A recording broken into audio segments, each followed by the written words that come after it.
So imagine waking up in the first week of March 2026. Right. You reach for your phone to check the news, or maybe you're trying to see why your online orders are suddenly delayed. Yeah, or why the cost of gas just spiked completely overnight. Exactly. And what you find is that the entire map of the world, like the way we've understood borders and battlefields and global power for the last 80 years, has just been fundamentally shattered. It's completely unrecognizable. Right. Global shipping has just ground to a total halt. Supply chains are freezing up everywhere. And, the military targets that are thousands of miles away in the Middle East, they aren't just being selected by generals sitting around in a war room anymore. No, they're being calculated and simulated and optimized by off-the-shelf artificial intelligence. It's just a complete paradigm shift. I mean, we are looking at a scenario where a conflict involving the United States, Israel, and Iran has essentially evaporated the whole concept of a bounded physical battlefield. Yeah, it's everywhere all at once. Exactly. It's the absolute definition of a multidimensional crisis. It's an economic war, it's a technological war, and a psychological war, all happening simultaneously across different global networks. And that is exactly why we are doing this deep dive today, because we have this massive stack of sources sitting on the table in front of us. A really dense stack, yes. Yeah, super Yeah. dense. I mean, we're looking at declassified Western military strategy documents, highly detailed economic analyses of global maritime choke points. Plus, we have these deep historical and structural critiques from leftist thinkers like Yanis Varoufakis. Right. An incredibly dense technological situation reports detailing the exact algorithms and weapon systems being deployed right now. So the mission for us today, for you listening at home, is to cut through the incredible amount of noise and, frankly, the propaganda that's out there. Because there's a lot of it. There really is. We need to understand the actual mechanics behind this crisis, not just what is happening, but how it's happening and, why it's happening. We really need to map out the massive global ripple effects that are touching everything, from the price of the goods you buy to the terrifying future of democratized warfare. But before we get into the mechanics of those supply chains and AI kill chains, it's really crucial to establish exactly how we are approaching this material. Yeah, we need to be very clear about this. Absolutely. Because the sources we've synthesized for you today, they contain highly charged, deeply opposing political viewpoints. Really aggressive viewpoint. Yeah. On one hand, we are examining Western hawkish policy documents that advocate for, aggressive military posturing and regime change. Right. And on the other hand, we have intense leftist critiques arguing against the very foundations and the historical morality of Western intervention altogether. So just to be super clear, our goal here is not to take a side. No, not at all. We are not here to endorse a political viewpoint or advocate for any specific policy. Our mission is to impartially map out these diverse, often aggressively conflicting perspectives. Exactly. By laying out the underlying historical grievances, the economic realities, and the cold strategic calculations from all sides, you can understand the complete unvarnished picture of what is actually driving this conflict. Okay, let's get into it.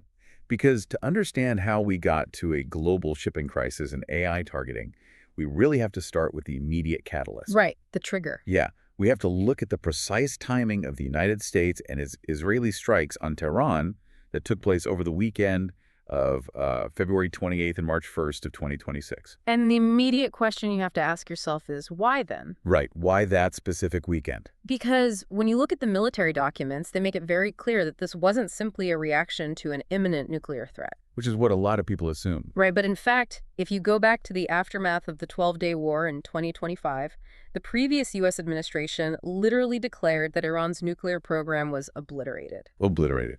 That was the word used. So there was no clear, actionable intelligence presented of an imminent bomb being bolted together in February 2026. So if it wasn't the bomb driving the timing, what was the actual trigger? Well, the strategic analyses point to a massive convergence of political timelines. They refer to it in the documents as a closing window. A closing window. Okay, so break that down for us. The closing window is really the foundational concept for understanding the initiation of this specific phase of the war. When we look at the strategic calculations, particularly those of Israeli Prime Minister Benjamin Netanyahu, we are analyzing the culmination of a decades-long objective. Right. He's been focused on this for a long time. Exactly. The historical documents trace his advocacy for confronting Iran back nearly 40 years. But to understand his timing in 2026, The analysis suggests we have to deeply understand his profound personal and ideological framing of the issue. Which is, it's anything but standard geopolitical calculus. No, it's highly personal. And the sources go incredibly deep into that personal framing. They spend a significant amount of time analyzing his father, right? Benjamin Netanyahu. Yes, Benzion. He was a very prominent historian of Jewish history, and he specifically focused on the Spanish Inquisition. Which seems like a weird detour, but it's actually super relevant. It is entirely relevant. Understanding Benzion's historical conclusions is critical to understanding his son's modern geopolitical strategy. So what was his thesis? Benzion Netanyahu's historical thesis was that during the Inquisition, even Jews who genuinely converted to Catholicism were still violently persecuted. Oh, wow. Right. So his conclusion was that the hatred wasn't just religious. It was racial, it was immutable, and it was inherently existential. Meaning there's no talking your way out of it. Exactly. And the analysis indicates that Benjamin Netanyahu's worldview is deeply shaped by that exact historical perspective, which is then compounded by the legacy of the Holocaust. So when he looks at Iran, he doesn't just see a standard nation-state rival. He's not looking at them competing for, like, regional influence or oil rights. No, not at all. He frames the conflict with the Iranian regime as an existential civilizational struggle. Right. The sources note he frequently invokes the failure of appeasement before World War II. In his own strategic narrative, he actively positions his role as akin to Winston Churchill. Standing alone against the Nazis. Exactly. Standing alone, trying to wake up a sleeping world to the reality of Nazi Germany. And when a leader views an adversary through that highly specific existential lens... Compromise is basically off the table. Totally. The idea of compromise or deterrence or settling for limited tactical goals becomes almost impossible to justify internally. If you believe your enemy wants to annihilate your civilization, any treaty is just appeasement. Right, that makes sense. But ideology alone doesn't put jets in the air on a specific Tuesday in February. No, it doesn't. That brings us to the immediate pragmatic political pressures that are outlined in the documents. The ticking clocks. Yeah, exactly. Yeah. In Israel, you had national elections looming in the fall of 2026. Right. You had the prime minister facing an ongoing, highly publicized corruption trial with the very real risk of a prison sentence if he lost power.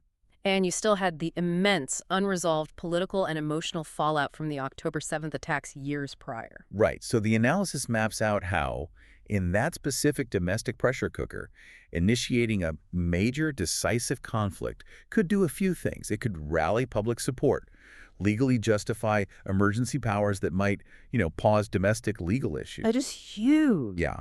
And it could help maintain a fragile right-wing political coalition that was threatening to fracture. And the danger, strategically speaking, was how perfectly that Israeli political timeline intercepted with the American political timeline. Right, the U.S. side of things. Because in the United States, the administration was staring down the barrel of the 2026 midterm elections. And midterms are usually a bloodbath for the incumbent. Notoriously difficult. If the current U.S. administration lost control of Congress in November, their ability to fund or execute a major, prolonged foreign war would be severely, if not entirely, restricted by the opposition party. Plus, the administration was looking at terrifying polling data. Yep. I mean, the sources highlight that U.S. public support for a direct war with Iran was sitting at a dismal 25%. Just 25%. Yeah. But even more concerning for the architects of the long-term U.S.-Israel alliance, the demographic data showed a massive tectonic shift. Generational divide. Exactly. Younger Americans, millennials, and Gen Z across the entire political spectrum were becoming significantly less supportive of automatic, unquestioned military backing for Israel compared to previous generations. Which means the political capital required to launch a joint strike was just evaporating by the day. Right. So think about it like a CEO of a massive corporation. Okay. A CEO who knows, beyond a shadow of a doubt, that they're going to be voted out at the upcoming hostile shareholder meeting in a few months. Right, they see the writing on the wall. But this CEO firmly believes that a massive, highly risky corporate merger is the actual only way to save the company's legacy and ensure its survival. So what do? They force the merger through before the shareholders can meet and strip them of their power. Wow. They act while they still possess the executive authority because they know the window to act is slamming shut. And the document suggests Netanyahu looked at the board in early 2026 and he saw a U.S. administration that was currently willing to use military force. He saw his own domestic clock ticking toward a courtroom. Exactly. And he saw the American public's willingness to support the alliance fundamentally eroding over time. It was basically a now or never moment to lock the U.S. into the conflict. That analogy perfectly captures the mechanism of the urgency. But, the strategic documents also perform a really ruthless postmortem on how this urgency led to massive miscalculations across the entire geopolitical spectrum. From everybody. Yeah, everybody. They describe a fundamental structural failure of both the hawks and the doves in the years leading up to the 2026 conflict. Okay, let's break those failures down. Let's start with the doves. Where did they go wrong?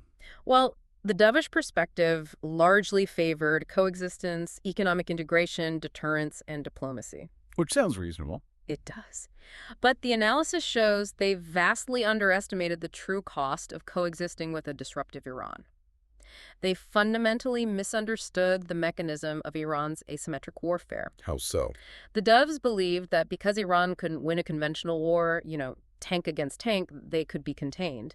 They underestimated Iran's capability and willingness to essentially hold global energy flows hostage by threatening Gulf shipping routes with cheap technology. So they just thought they could manage the problem indefinitely. Exactly. They believed the problem could simply be managed and kicked down the road through periodic sanctions relief.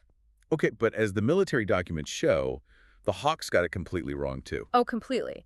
The hawkish perspective correctly identified that coexistence was incredibly costly and perhaps impossible, and concluded that military confrontation was the only solution. Right. But they vastly underestimated the difficulty, the financial cost, and the sheer geographic scale of what a military confrontation would actually require. They thought it'd be quick. Yeah, they operated on an outdated model of warfare. They believed a campaign against Iran would be a short, decisive, technologically superior application of air power. Like the Gulf War or something. Exactly. But what the 2026 strikes instantly revealed is that the war is simultaneously more necessary than the doves believed, because the global disruption is very real and exponentially harder than the hawks expected. Because Iran's decentralized asymmetric capabilities are just deeply entrenched and highly resilient. Right. They're very hard to read out. Which brings up a really crucial point. Because if you're looking at this specific outbreak of war in 2026, and you see that it was heavily driven by the immediate political survival instincts of current leaders, Right. and their rapidly closing windows of opportunity, how do you square that with the reality of the target? It's a huge contradiction. Yeah, I mean, Iran's current regime isn't just a sudden anomaly that popped up yesterday. It is the product of over 70 years of incredibly complex foreign intervention, internal revolution, and deep ideological hardening. You can't just drop a bomb on a timeline that deep and expect a clean surgical result. No, you really can't. And that is precisely where the deep dive has to shift from immediate military strategy to the deeper historical context. Yeah, we have to look back. To understand why the regime in Tehran is so resilient and why the simplistic narratives of a quick liberation just fall apart, we have to examine the competing historical narratives. Right. This is where the analysis from leftist thinkers, specifically economists and political theorists like Yanis Varoufakis, becomes essential. His work on this is fascinating. It really is. It provides a structural counterweight to the prevailing Western policy assumptions that view the conflict purely through a lens of modern military deterrence. And Varoufakis' analysis is so interesting because he doesn't just take the opposite side of the Western hawks. He essentially performs a dual rejection. Right. He rejects both main narratives. Yeah.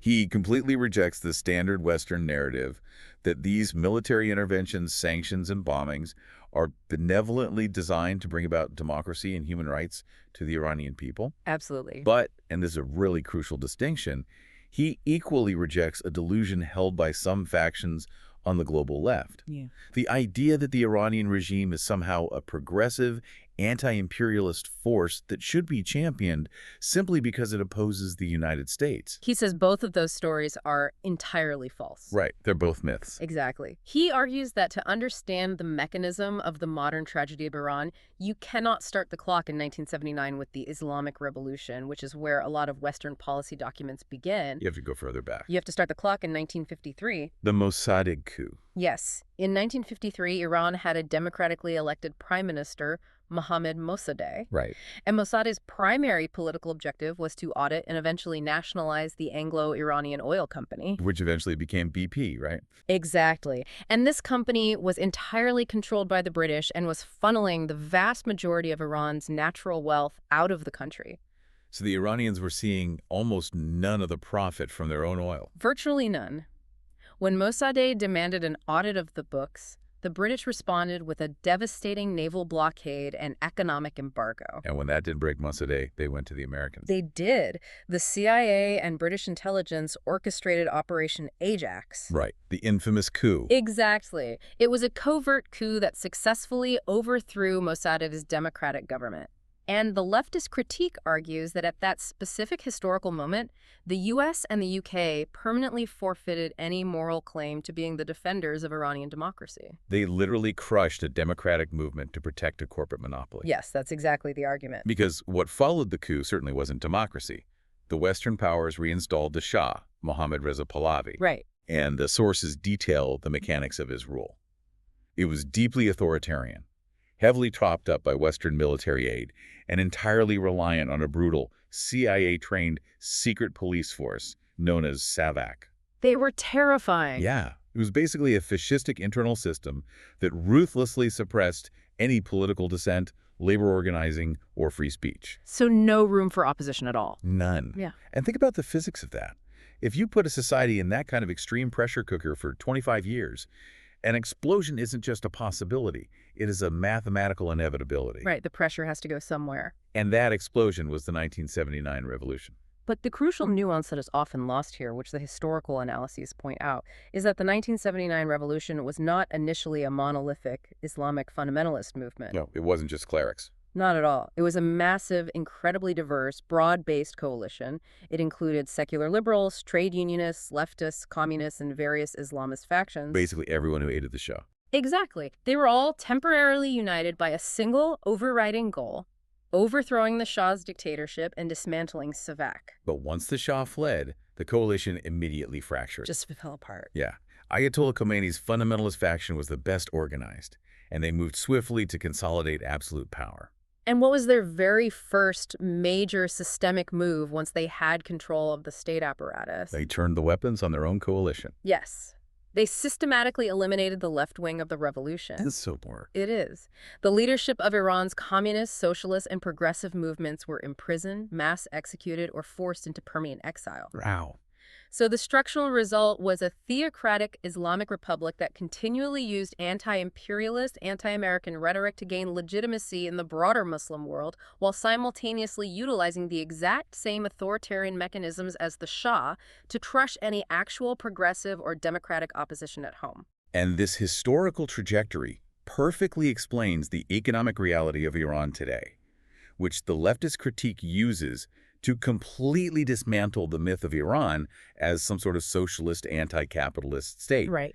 Because if you look at the actual economic mechanism since the 1990s, Iran has largely followed a path of aggressive, neoliberal capital accumulation. Which is so counterintuitive. Wait, really? Neoliberalism in Iran. Break that down, because I think most people, myself included, assume it's a heavily state-controlled, almost Soviet-style command economy. Well, it is heavily controlled, but not in a socialist sense. It's marked by aggressive privatization of public assets, sweeping deregulation of labor laws, and the massive expansion of private capital networks. Okay. But the key mechanism is that these quote-unquote private networks are deeply intertwined with the state security apparatus. Specifically, they are controlled by the Islamic Revolutionary Guard Corps, the IRGC. So the military runs the economy. Pretty much. Through a massive web of religious foundations called bonyads and all these front companies, the IRGC essentially acts as the largest corporate conglomerate in the country. Wow. They control everything from telecommunications to construction to petrochemicals. So they aren't socialists, they are oligarchs with a religious veneer. Precisely. And when their attempts at integration with Western markets failed, especially after the Trump administration unilaterally collapsed the 2015 nuclear deal and reimposed crushing sanctions, the IRGC-aligned economic bloc didn't turn inward to socialism. What did they do? They simply shifted their corporate alliances toward China to ensure their private business expansion and capital accumulation could continue. And the structural result of that economic model is skyrocketing inequality. brutal poverty for the working class, and massive boiling social discontent. Which we've seen on the news. Exactly. We saw that discontent explode globally in the 2022 protests following the death of Masa Amini in police custody. Right. But the sources highlight a deeply tragic irony embedded in those How's protests. that? Many of the Iranians risking their lives on the streets, the ones actively fighting the regime's morality police, were simultaneously terrified of the concept of Western-led military regime change. They know what that looks like. Right. They look at the geopolitical reality of their region. They look across their borders at what happened in Iraq. They look at Syria. They look at Libya. They understand the mechanics of state collapse. It's messy and it's bloody. And they fear that a sudden, externally forced decapitation of the Iranian state by U.S. and Israeli bombs wouldn't lead to a flourishing liberal democracy. It would lead to chaos. Exactly. It would lead to a permanent fragmentation of the country along ethnic and sectarian lines, heavily armed warlords, and a descent into absolute generational chaos. So they fear the abyss of a failed state even more than they fear the authoritarianism of the current regime. Yes. And from a purely strategic perspective, the documents point out a sickening paradox. External war actually provides the Iranian government with its ultimate tool for internal survival. Because it unifies everyone against a foreign enemy. It's exactly. When the U.S. and Israel strike, it allows the state to legitimately rally nationalist sentiment, legally justify the imposition of martial law, and brand any internal democratic opposition as treasonous fifth columnists aiding a foreign enemy. Right. So the foreign military pressure that the Hawks designed to weaken the regime provides the exact thermodynamic conditions the regime needs to permanently consolidate its grip on power. It backfires completely.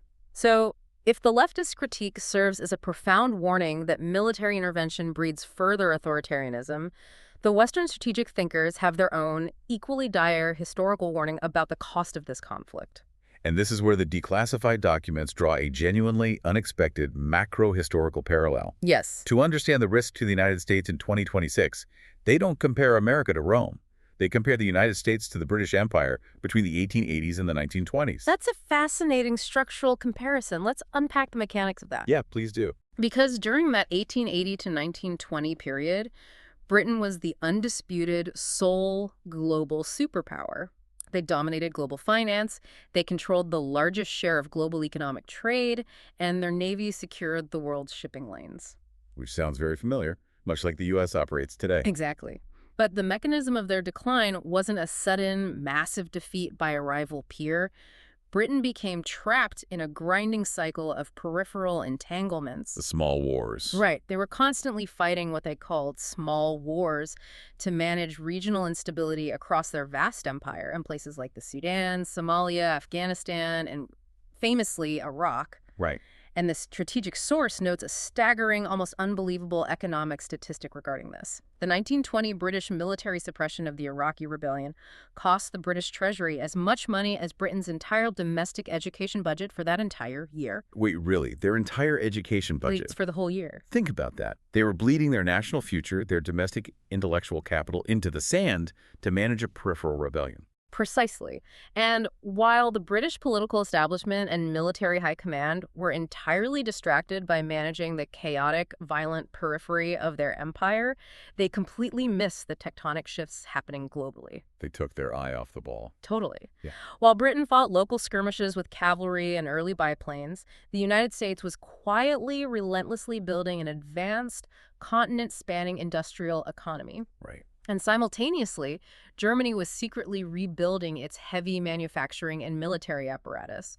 By the time the British establishment realized the true threat to their empire wasn't a rebellion in the colonial periphery, but the rise of industrial peers in the core, they had already allowed themselves to be economically and technologically surpassed. Leading directly to the collapse of their superpower status. Exactly. Okay, I have to push back on that analogy a little bit. Yeah, sure. Because as a listener, you might be thinking, is it really fair to compare 1920s Britain fighting colonial rebellions with bolt-action rifles to 2026 America dealing with Iran? It's a valid question. I mean, Iran is a nation of nearly 90 million people. They possess highly advanced, precision-guided ballistic missiles, and they are sitting on the very threshold of becoming a nuclear power.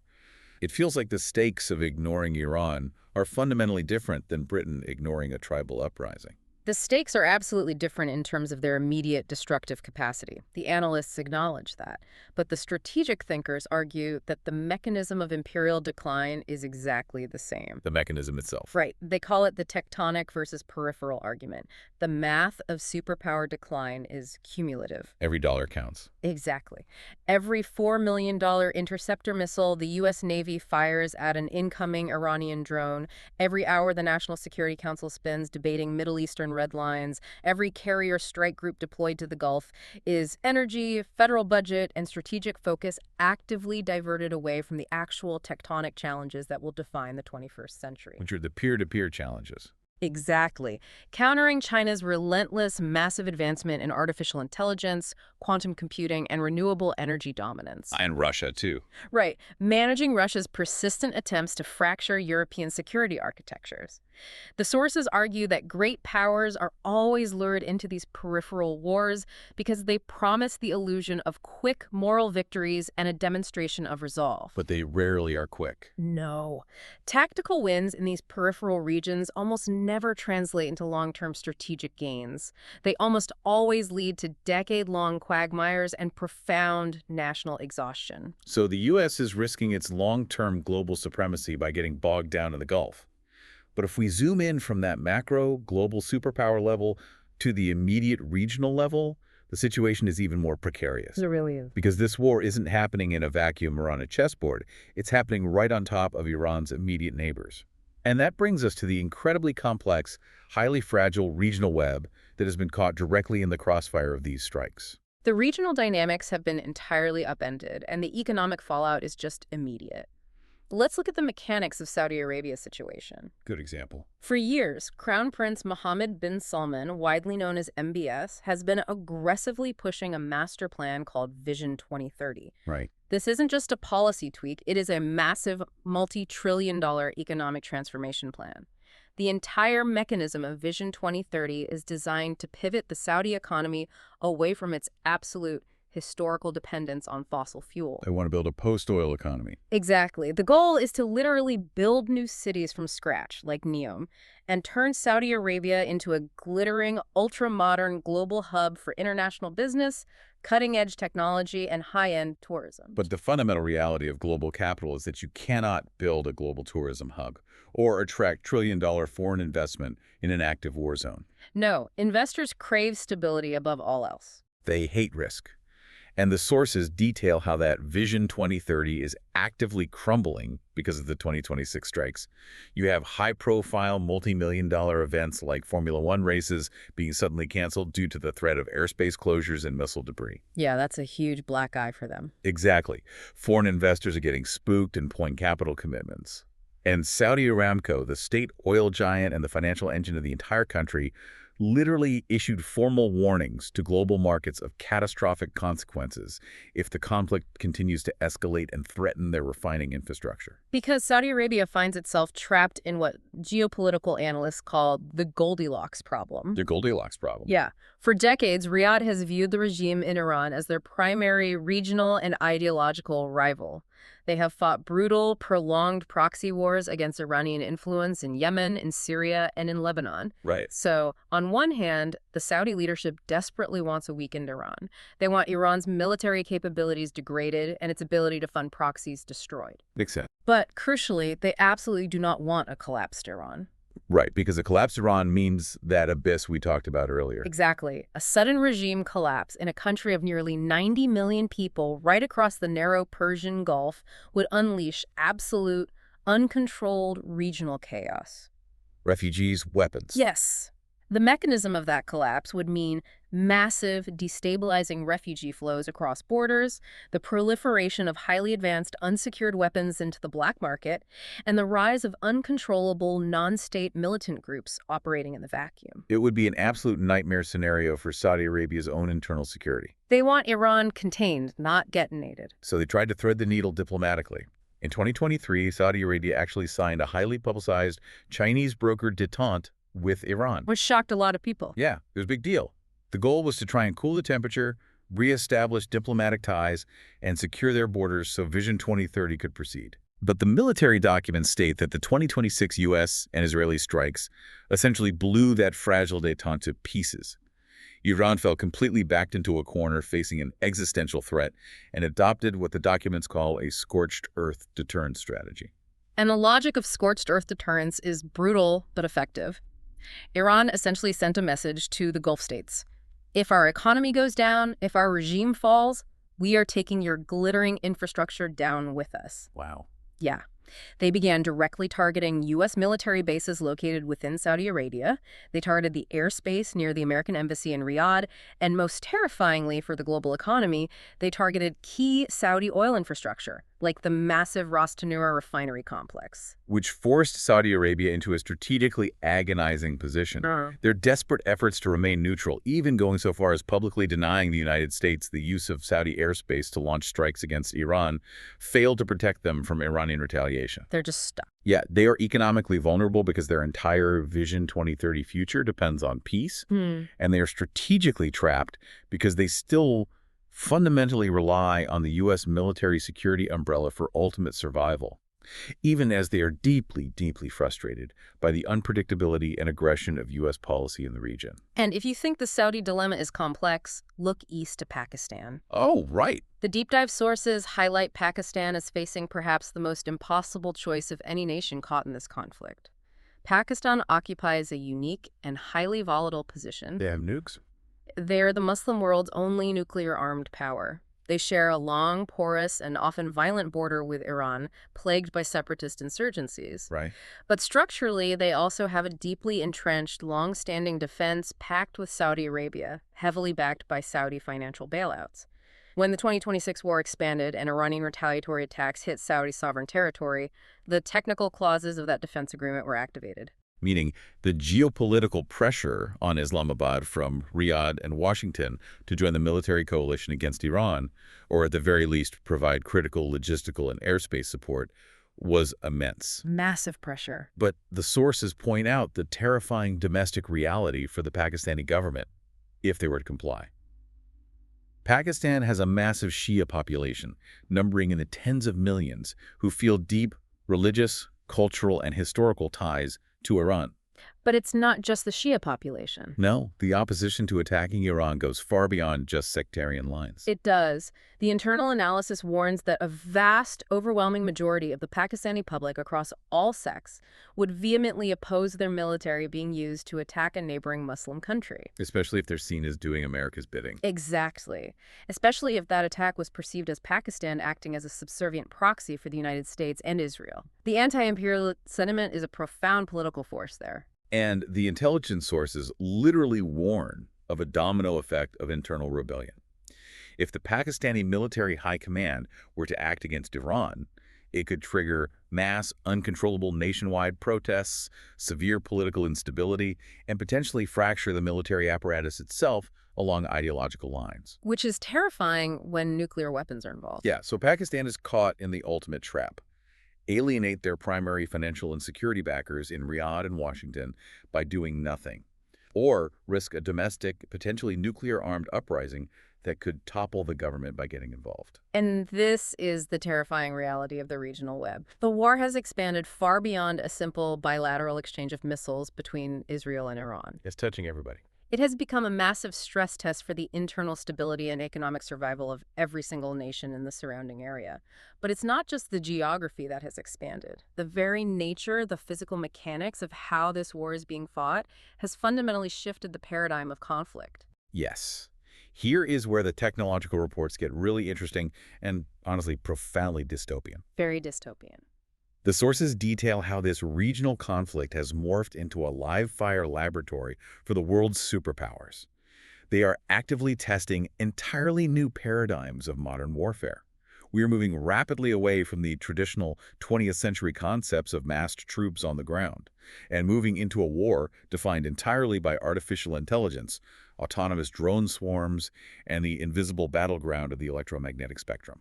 The defining concept that emerges from all the modern military analyses is a doctrine called precise mass. Precise mass. Okay. For the last 30 years, essentially since the 1991 Gulf War, advanced Western militaries have relied on a model of warfare based on a small number of incredibly expensive, highly advanced, precision-guided weapons. Like stealth bombers and Tomahawk missiles. Exactly. But the doctrine of precise mass completely flips that economic and technological model on its head. Because the sources provide the exact math on this, and when you look at it, it is staggering. It really is. In the 2026 conflict, the attacking Iranian forces are launching mass waves of relatively simple autonomous drones. We are talking about advanced fighter jets here. We are talking about fiberglass chassis, commercial moped engines, basic GPS receivers, and cheap explosive payloads. Basically hobbyist parts. Yeah, the cost to manufacture one of these attack drones, about $35,000. Now look at the defense. To reliably defend against that incoming $35,000 drone, the highly advanced militaries of the U.S. and Israel are forced to fire highly sophisticated interceptor missiles. Right. These missiles have cryogenically cooled infrared sensors, titanium fins, and represent millions of dollars in research and development. The cost of firing one single interceptor, approximately $4 million. Wow. So think about your own taxes for a second. Every time an adversary launches a piece of plastic that costs less than a new Honda Civic, the Defense Department has to fire a missile that costs as much as a luxury mansion in Los Angeles. It's an insane equation. It is a total economic inversion of warfare. When the attacker is spending tens of thousands, and the defender is spending millions to counter every single incoming threat, the math becomes mathematically unsustainable for the defense over any prolonged period of time. Exactly. The attacker doesn't necessarily need to physically destroy the target to win the war. They just need to bankrupt the defender's missile stockpile and defense budget. Just bleed them dry. Right. The strategy shifts entirely from trying to penetrate sophisticated air defenses with superior technology to simply overwhelming those defenses with sheer, cheap attritional volume. And Iran isn't developing and deploying this precise mass in a vacuum. The sources detail how this conflict has become a massive, high-tech, global proxy war. Because other major players are involved. Yeah, Russia and China are deeply involved. Not with boots on the ground, they aren't sending troops, but they are deeply involved with technology, data, and algorithms. Which is arguably more impactful. Right. The analysis describes Russia essentially acting as the eyes for Iran's military operations.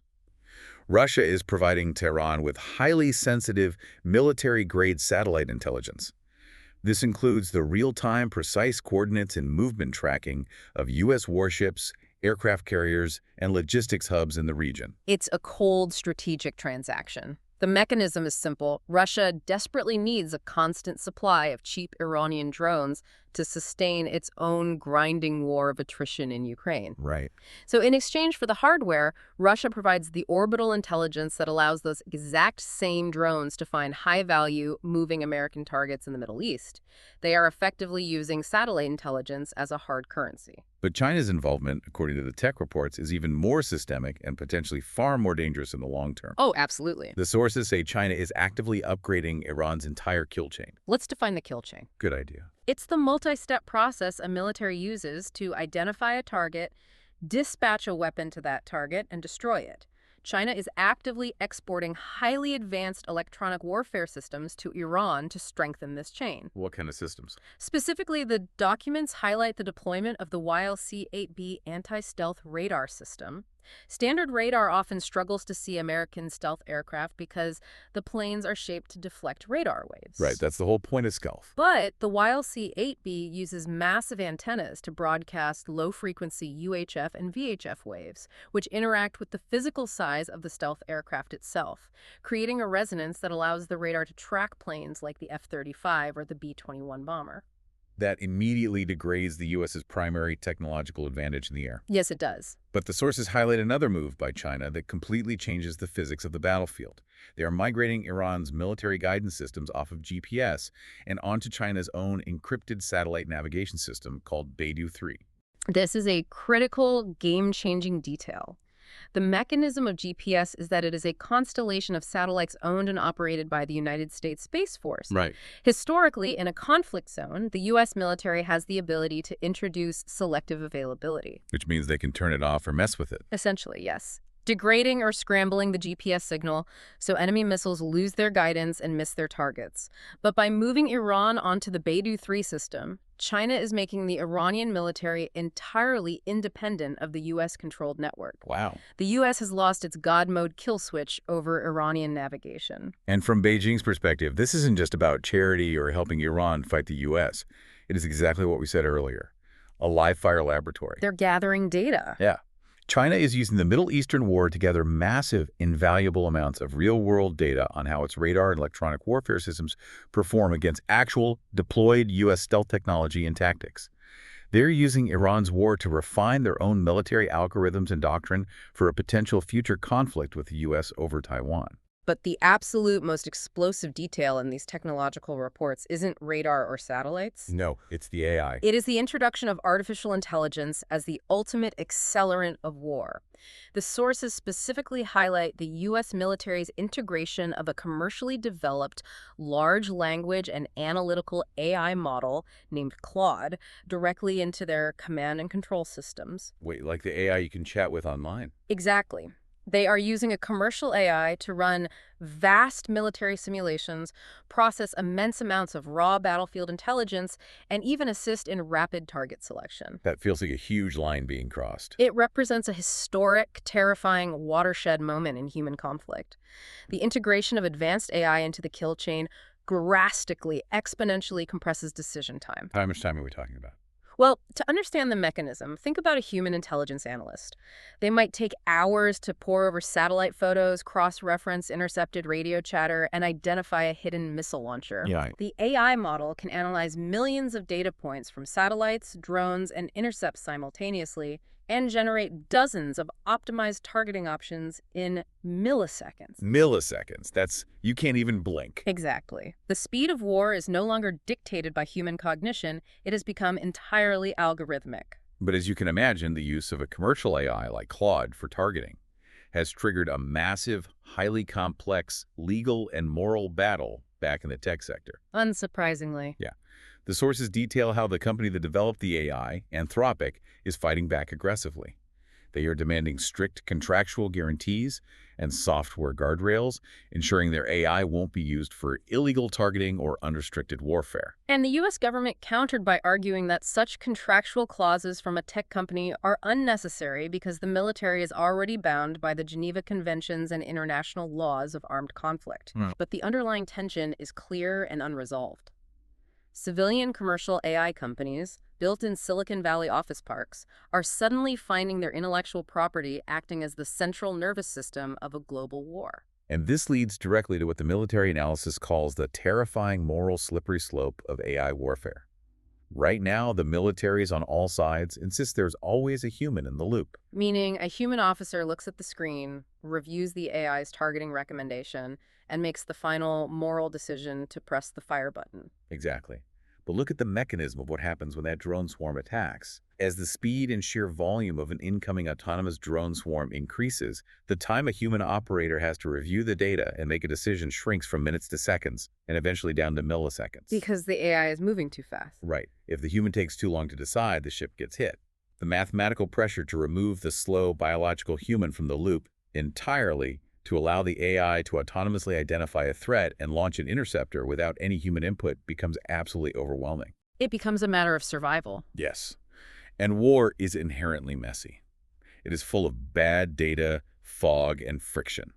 The sources point out the massive existential risk of a fully autonomous AI making a catastrophic error. Which happens. What happens when an algorithm misidentifies a civilian passenger airliner as a military drone because of a sensor glitch?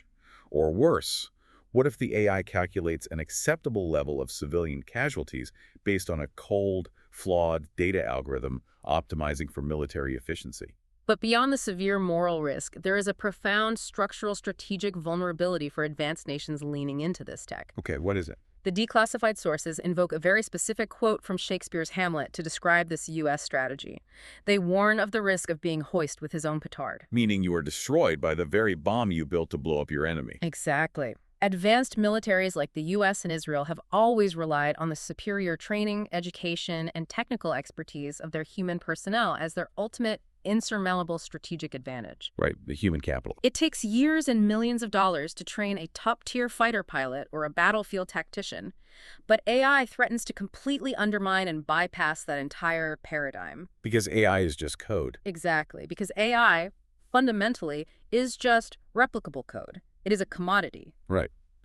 If the U.S. normalizes the use of AI for targeting, logistics, and strategy, they open Pandora's box. The technology will inevitably proliferate. Algorithms get leaked, open source models improve, and computing power gets cheaper. It's unstoppable. The documents warn that eventually, minor regional powers or even non-state militant groups will be able to buy an off-the-shelf AI model, load it onto a laptop, and use it to coordinate a $35,000 drone swarm with the exact same tactical brilliance and synchronized precision as a four-star Pentagon general. Wow. The U.S. is essentially building the exact technology that will level the playing field against them tomorrow. And while you don't necessarily need artificial intelligence to cause a global catastrophe, the war in 2026 has proven that sometimes all you need is to park a few of those cheap, dumb drones over a major trade route to bring the entire global economy to its knees. Which is exactly what happened. Right. Which brings us to the most immediate consequence of the war for the average listener: the economic arteries of maritime trade. Yes, let's step away from the battlefield and look at the physical choke points of the global economy. The sources detail how the conflict has essentially choked off the Strait of Hormuz. The big one. Yeah, for those who aren't geography buffs, this is a narrow waterway between the Persian Gulf and the Gulf of Oman. It is the absolute jugular vein of the global energy market. A huge percentage of oil flows through there. A massive percentage of the world's oil and liquefied natural gas flows through this single, narrow, highly vulnerable bottleneck. By heavily disrupting this one geographic point with drones and mines, the war has sent massive shockwaves through the global energy market, directly and severely impacting superpowers thousands of miles away. Particularly China, which relies incredibly heavily on vast energy imports flowing through that exact route to keep its manufacturing sector running. But the deep analysis of the maritime shipping crisis reveals something much more profound than just a temporary disruption of oil. Yeah, it gets much bigger. It reveals a fundamental, systemic, and deeply fragile flaw in how the entire global economy has been constructed over the last 40 years. The crisis isn't just about a few sunk ships in the Gulf. It's an indictment of the entire philosophy of the modern supply chain. And the sources use a really brilliant analogy to explain this structural flaw. Oh, the Formula One car. Exactly. They say we have built the global supply chain to function exactly like a Formula One race car. Think about a Formula One car. It is an absolute engineering marvel. It is incredibly fast, hyper-efficient, stripped of all excess weight, and designed to perform flawlessly under perfect, highly controlled track conditions. But because it is so hyper-optimized and fragile, if that million-dollar car hits a single minor pothole on the track, the entire carbon fiber suspension shatters and the car is destroyed. Right. And we built a global logistics network optimized entirely for efficiency and cost cutting. Yeah. We built just-in-time delivery systems where factories receive parts hours before they are needed to save on warehousing costs. We built massive, slow-moving mega tankers to achieve maximum economies of scale. We stripped out every ounce of redundancy, but in doing so, we completely sacrificed resilience. The sources list the glaring warning signs we ignored over the last 2 decades. We had so many warnings. We really did. The 1999 Taiwan earthquake that halted global semiconductor shipping, the 2011 Japan tsunami that broke international automotive supply chains, the massive cascading disruptions of the COVID-19 pandemic, the food and energy shocks of the Ukraine war. Every single time the global system cracked. Each time. But instead of fundamentally redesigning the system to build durable resilience, corporations just patched the suspension on the F1 car and sent it back onto the track to chase quarterly profits. And the 2026 war in the Gulf was the giant pothole that finally shattered the axle. Completely. When insurance rates skyrocketed and major shipping companies had to abruptly reroute their vessels around the entire continent of Africa, the Cape of Good Hope, to avoid the Middle East, the entire hyper-efficient, just-in-time system backed up and failed. Factories in Europe shut down because parts from Asia were 3 weeks late. And this global crisis exposed incredibly specific, deep structural vulnerabilities, particularly within the United States' own industrial base. Okay. The deep dive sources spent a significant amount of time analyzing the mechanics of something called the Jones Act. The Jones Act is a fascinating piece of legislation. It's a century-old U.S. maritime law passed in 1920. The law requires that any cargo transported by water between two U.S. ports, say, moving oil from Texas to New York, must be carried on ships that are built in the United States, owned by U.S. citizens, and crewed by U.S. citizens. Right. Its original intent following World War I was noble. It was meant to maintain a robust, active domestic maritime industry and shipyard capacity for national security purposes. But the economic analysis shows how that protectionism completely backfired. During the 2026 crisis, as global shipping rates skyrocketed and supply lines were cut, the U.S. government was desperate for ships to move domestic energy. They needed more capacity. They were actually forced to temporarily waive the Jones Act to allow cheaper foreign vessels to transport oil and gas domestically. And waiving that act revealed a staggering, embarrassing economic reality about America's industrial decline. The sources outline the precise mechanism of this decline. Because the U.S. heavily protected its domestic market, U.S. shipyards never had to compete globally. Right, they had a captive audience. Exactly. And without the pressure of global competition and without the massive volume of commercial orders that Asian shipyards receive, U.S. shipyards couldn't invest in advanced robotics, modular construction, or massive dry docks. They just fell behind. They lost the economies of scale. They transitioned to almost exclusively building highly customized, incredibly expensive vessels for the U.S. Navy. And the result? Yeah. The sources note that today, a commercial cargo ship built in a United States shipyard currently costs up to 8 times more than a comparable ship built in a South Korean or Chinese shipyard. 8 times. 800% more. The U.S. has essentially lost the foundational industrial capacity to mass-produce commercial vessels efficiently. The Jones Act, while intended to protect a domestic industry, actually isolated it to death, highlighting how strategically vulnerable the U.S. supply chain is if it literally cannot affordably build its own ships during a global crisis. And on top of that, the vulnerability extends far beyond just U.S. shipbuilding.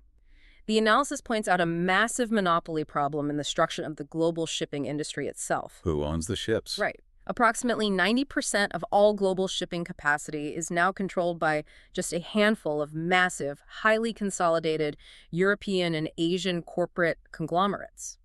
Companies like Maersk, MSC, and Costco. Exactly. And how does that monopoly affect a war zone? Well, this extreme corporate consolidation led directly to the creation of ultra-large megatankers. These ships are the size of skyscrapers. Massive targets. They are incredibly cost-effective for the corporations during peacetime because you only need one small crew to move thousands of containers. But in a war zone characterized by precise mass and cheap drone swarms, a single, slow-moving megatanker carrying hundreds of millions of dollars of cargo becomes a massive, fragile, and absolutely irresistible target. Right. The corporations optimized for profit, and in doing so, created the perfect targets for asymmetric warfare. So if you are an analyst sitting in the Pentagon, or just a citizen watching the news in the spring of 2026, the picture on the board is incredibly bleak. It's terrifying. You have the global economy choking due to supply chain monopolies and fragile shipping routes. You have military budgets spiraling out of control as defenders fire $4 million missiles to swat down $35,000 plastic drones. Yeah. You have the terrifying specter of autonomous AI rewriting the moral rules of engagement in milliseconds, and you have regional neighbors like Saudi Arabia and Pakistan teetering on the edge of economic collapse or internal revolt. So what's the way out? Exactly. The ultimate burning question the strategic sources try to answer is, how does this end? What is the exit strategy? And to understand the endgame, the strategic military documents first have to clearly define what victory actually looks like for the United States and Israel. Because you can't end a war if you don't know what winning means. Right. The documents break the strategic objectives down into 3 distinct, escalating levels of success. Okay, let's walk through them. What is level 1? Level 1 is defined in the doctrine as military neutralization. This is the systematic, kinetic dismantling of Iran's physical military capabilities. Just breaking their stuff. Exactly.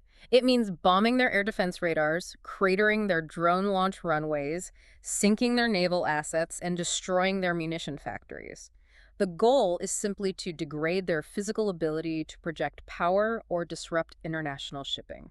But the sources note a massive flaw with stopping at level 1. While this neutralization was largely achieved in the initial waves of strikes in early 2026, it is inherently temporary. They can just rebuild. Exactly. If the regime's political structure remains intact, they will eventually just rebuild the factories.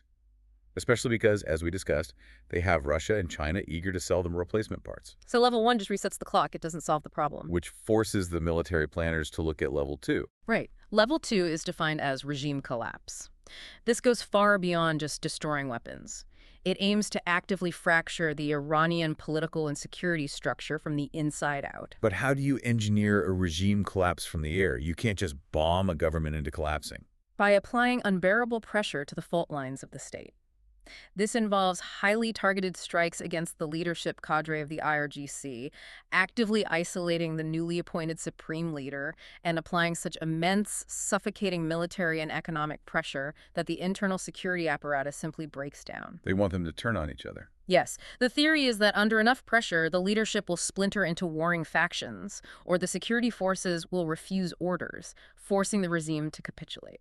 And if they successfully achieve that fracture, it opens the door for the maximalist goal, level 3. Yes, level 3 is the ultimate historical objective, popular uprising. The big dream. The strategic theory here is that with the regime's oppressive security forces dismantled by level 2 strikes and the leadership fractured, the Iranian populace, the millions who had previously protested in 2022, would finally have the breathing room and the opportunity to rise up, completely overthrow the theocracy, and establish a new, presumably pro-Western, democratic government. But the intelligence sources are incredibly clear, almost desperate, in their warnings about the danger of banking a military strategy on level 3. It's a huge gamble. As we discussed deeply during the leftist critique, a massive portion of the Iranian population fears the chaotic, bloody reality of state collapse more than they desire an externally imposed revolution. You cannot bomb a country into a stable democracy. It's never worked that way. But there's an even bigger problem.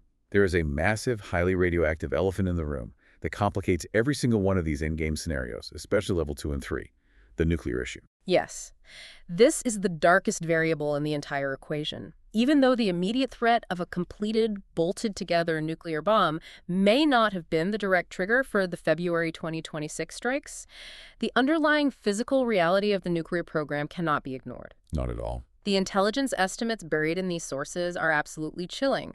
They calculate that a post-war Iran, even if its military is degraded, would still physically possess approximately 400 kilograms of highly enriched uranium buried deep inside fortified mountain bunkers. Wow. And to put the physics of that in perspective for you listening, the sources note that 400 kilograms is enough fissile material to build roughly 10 nuclear bombs. 10 bombs. And here is the terrifying paradox. If the U.S. successfully achieves level 2 regime collapse, that highly enriched uranium doesn't just magically disappear. It becomes a loose nuke scenario. It actually becomes an exponentially greater threat to global security. Imagine 400 kilos of weapons-grade uranium sitting in a fractured, chaotic state, guarded by unpaid, splintered factions of the military, potentially up for sale to the highest-bidding warlord, terrorist organization, or rogue state. It's the ultimate nightmare. So how does the U.S. deal with that specific 400-kilogram problem in an endgame scenario? The sources outline 3 incredibly grim, highly flawed options. Option 1 is what the analysts call the Hollywood scenario, Okay. the Special Forces raid. The concept is that the U.S. sends in elite ground troops to physically breach the facilities, seize the uranium, and extract it. But the military logistics analysis shows why this isn't a movie. It wouldn't be a quick, stealthy helicopter extraction in the dead of night. Far from it. The facilities, like Fordo, are buried deep inside mountains. To breach them, you would need massive bunker-busting munitions just to open the door. Then you would require a massive, specialized assault force, protected by over 1,000 conventional combat troops just to secure the perimeter. That's a full-scale invasion. It would require days of sustained, bloody ground occupation, while specialized teams try to safely package and haul out highly radioactive material, all while under constant heavy anti-aircraft and artillery fire from remnant Iranian forces. And they don't even have the element to surprise anymore. Moreover, the U.S. lost the element of surprise the moment the war started, and intelligence suggests the uranium has likely been split and moved between multiple unknown locations. The risk of massive U.S. casualties and the risk of complete operational failure is extraordinarily high. Okay, so a ground raid is practically suicidal. Which brings us to option 2. The strategy of whack-a-mole bombing. Right. If you can't steal it, you just keep bombing it. This is the strategy of committing to a permanent, endless air campaign. Every time satellite intelligence shows Iran attempting to move the uranium, rebuild a centrifuge, or restart enrichment, the U.S. bombs the facility. But as the strategic documents point out, the very nature of the 2026 conflict proved how mathematically and politically unsustainable that strategy is. Because of the precise mass issue.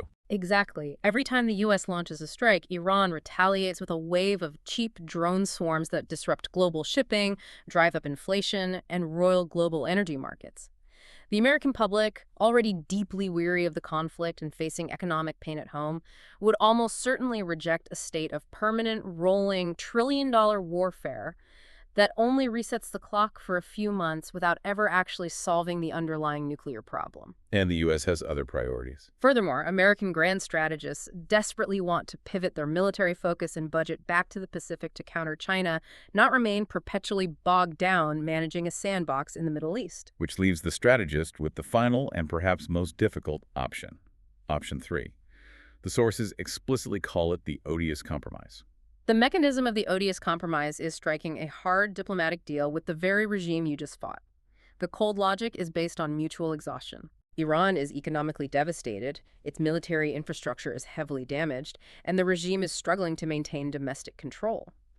To survive and rebuild, the regime desperately, fundamentally needs the crippling Western economic sanctions lifted. Right. In exchange for massive economic relief and unfreezing their assets, Iran would agree to an indefinite ceasefire, the permanent end of highly enriched uranium production, continuous and intrusive international monitoring, and crucially, the physical dilution or removal of the existing 400-kilogram stockpile. I have to push back hard on that because the political reality of that option is almost unimaginable. It's definitely a hard sell. I mean, you are asking political leaders like Netanyahu, who explicitly frame this as an existential civilizational struggle against a new Nazi Germany, to sit down at a table and sign a diplomatic treaty with the exact regime they just spent months trying to bomb into oblivion. You are asking the U.S. administration to sell a deal to the American public that leaves the Iranian theocracy in power.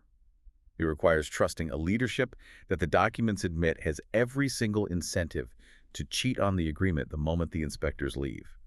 The political toxicity of that is just off the charts. The analysts completely agree with you. It is deeply, profoundly distasteful to all parties involved.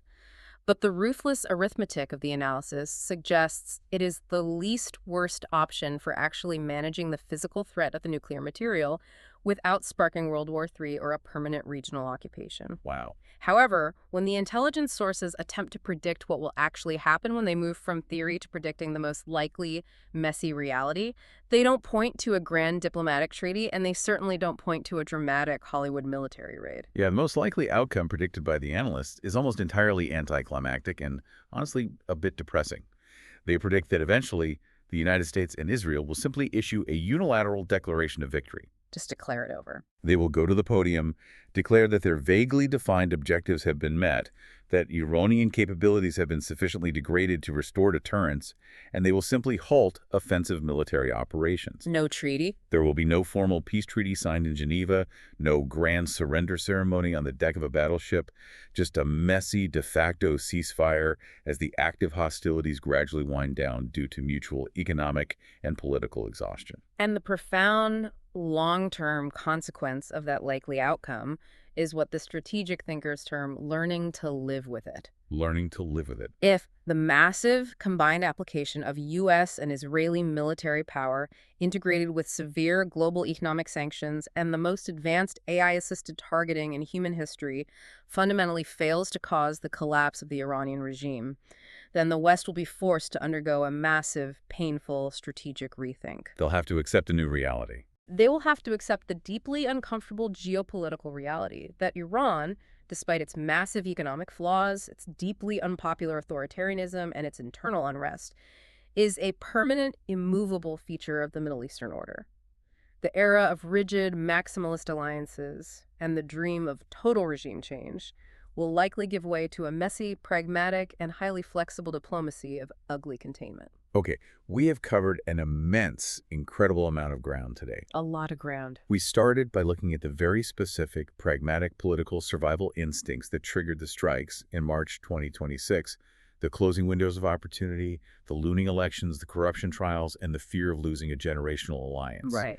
We trace the deep historical scars back to the 1953 coup of Mossadegh, exploring how the mechanics of foreign intervention to protect corporate oil monopolies inadvertently hardened the very authoritarian regime it later sought to control. We saw how that F1 car works. We saw how a hyper-efficient, fragile global supply chain, our Formula One car, can be completely shattered by a few cheap drones parked over a maritime choke point like the Strait of Hormuz.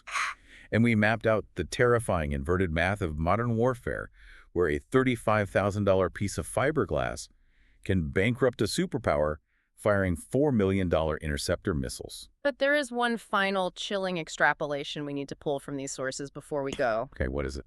It's an idea built entirely on the data we discussed regarding the doctrine of precise mass and the rapid democratization of artificial intelligence. For the last century, since the end of World War II, we have collectively operated under a very specific assumption: that immense world-altering military and economic power was the exclusive domain of massive, wealthy nation-states. Sure. We fundamentally believe that to project global power, a nation needed the immense industrial capacity to build multi-billion-dollar aircraft carrier strike groups, fleets of stealth bombers, and sprawling, complex global satellite networks. Right. Those are the undisputed metrics of a superpower. If you didn't have steel foundries and trillion-dollar budgets, you just couldn't compete. But the 2026 conflict has exposed a fatal, permanent flaw in that assumption. If a $35,000 drone built with commercial moped parts and directed by a commercially available off-the-shelf AI model running on a standard laptop can successfully bypass a superpower's multi-million-dollar air defense shield and successfully halt global maritime shipping, Then everything changes. then the entire paradigm of global power has permanently shifted. The ultimate power in the late 21st century won't necessarily belong to the country with the biggest GDP or the largest steel foundries. It will belong to whoever can mass produce the most code and the cheapest plastic. The true existential threat to the global order moving forward isn't just the Cold War fear of a rogue nation hiding a nuclear bomb in a mountain bunker. It is the absolute democratization of mass destruction. It is the terrifying realization that the precise tools necessary to cripple the global economy can now be bought on a budget, optimized by an algorithm, and operated by anyone. It is a profound, terrifying shift, and it brings us right back to where we started this deep dive. That traditional map we talked about at the beginning, the one with clear borders, defined battlefields, and predictable rules of engagement. It's just gone. It's gone. It burned up in the airspace over the Gulf. The front line of the next conflict isn't a trench. It's a shipping lane in the Red Sea. It's a server farm in Silicon Valley. It's an algorithm processing targeting data in milliseconds. We really encourage you to take these perspectives, the deep historical grievances, the mathematical fragility of our economy, the undeniable technological disruption of AI, and apply them to your own reading of the news as this crisis continues to unfold. It's the only way to make sense of it. Because understanding the why and the how behind the headlines is the absolute only way to navigate what comes next. Thank you for taking this deep dive with us.